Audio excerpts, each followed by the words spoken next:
મીઠું એક એવું તત્વ છે જે આપણા ભોજનનો સ્વાદ વધારે છે, જેના વિના દરેક વાનગી અધૂરી લાગે છે। દાળ હોય કે શાકભાજી, જો મીઠું ન હોય તો બધું જ ફીકું લાગે છે।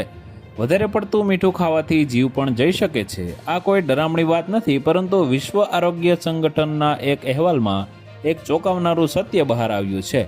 WHOના મતે દર વર્ષે વિશ્વભરમાં લગભગ 18,90,000 લોકો ફક્ત વધુ પડતા મીઠાના સેવનને કારણે મૃત્યુ પામે છે। આ આંકડો એટલો મોટો છે કે તેને અવગણવું ખતરનાક સાબિત થઈ શકે છે। વધુ પડતું મીઠું ખાવાથી શરીરમાં સોડિયમનું પ્રમાણ વધે છે, જે બ્લડ પ્રેશર વધારી શકે છે। High blood pressure, heart attack અને સ્ટ્રોકનું જોખમ અનેક ગણું વધારે છે। લાંબા સમય સુધી વધુ પડતું મીઠું ખાવાથી હૃદયની ધમનીઓને નુકસાન થાય છે, જેનાથી હૃદય રોગનું જોખમ વધે છે। વધારે પડતું મીઠું કિડનીના કાર્યને અસર કરે છે અને કિડની ફેલિયર જેવી ગંભીર સ્થિતિઓનું કારણ બની શકે છે। તો વધુ માહિતી મેળવવા માટે ચેનલ સાથે જોડાયેલા રહો। વિડીયો પસંદ આવે તો લાઇક કરી દેજો। ચેનલમાં નવા છો તો સબસ્ક્રાઇબ કરી દેજો।